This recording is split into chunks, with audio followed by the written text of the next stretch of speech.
Баршаңызға қайырлы күн достар, сіздермен бірге Фатима. Қазір қызыл болып пісіп шыққан шабдалылардың кезеңі. Енді осы шабдалыдан осындай ерекше пирог жасайтын боламыз. Өте дәмді болып шығады.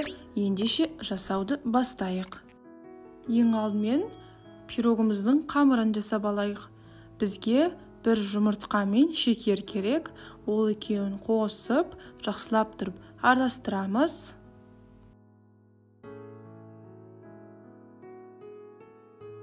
Шекерімізді жақсылап тұрып араластырып болған соң, ендігі кезекте сары майдың кезегі.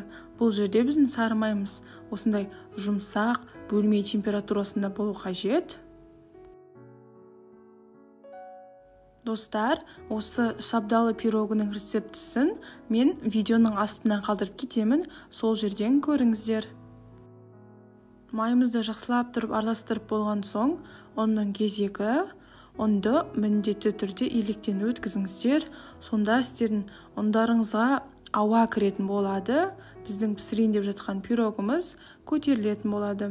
Және де осы кезде қопсызғышты ұмытып кетпеңіздер. Бұл жерде мен ұнды екіге бөліп барып қостым. Бір бөлігін қосып, жақсылап тұрып араластырып болған соң, енді қамыр бола бастаған кезде екінші бөліктегі ұнымызды қосып, ары қарай қолмен бірге жұмсақ, қолға жабыспайтын қамыр елейміз.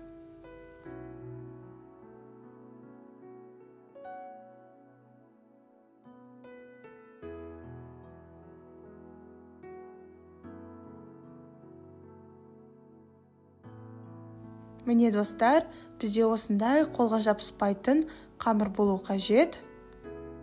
Енді шабдалылардың кезегі. Шабдалыларымызды жақсылап тұрып жуамыз. Сосын ішіндегі дәнегін алып тастап, осы бір шабдалыны 8 бөлікке бөлеміз.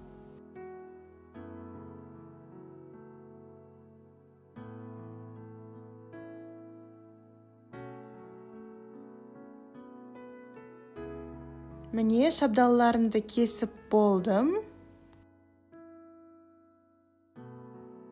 Ендігі кезекте қамырымызды жаяйық.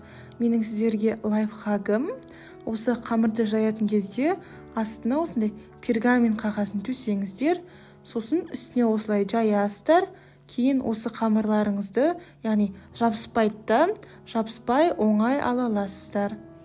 Осы қамырымызды пергамент қағаздың үстіне қойып, осылай жайып шығамыз. Ендігі кезекте жайылған қамырымызды пісіретін ыдысымызға орналастырамыз. Қамырымызды орналастырып жатқан кезде бір шеті жыртылып кетуі мүмкін. Ол кезде осылай қолмен дұрыстап жібереміз. Сосын осы қамырымыздың керек емес шет-шетін пышақпен кесіп алып тастаймыз.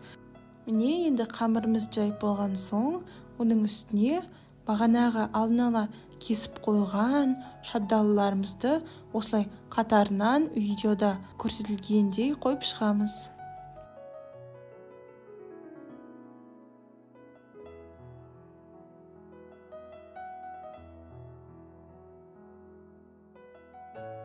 Мінекей осылай біздің ыдысымыз толғанша шабдалыларымызды осы қамырымыздың үстіне қойып шығамыз.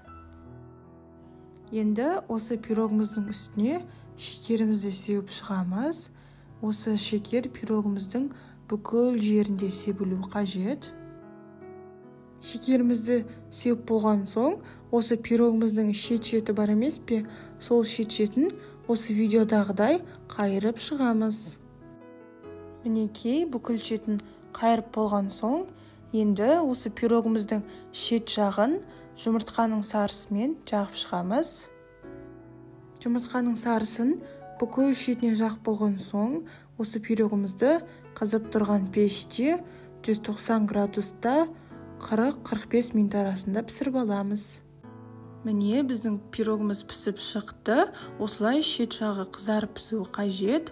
Осы пирогымыздың үстін сіздер қант ұнтағымен осылай сеуіп сәндесеңіздер болады. Ол өз қалауларыңызда. Енді сіздерге осы пирогымызды кесіп көрсетейін.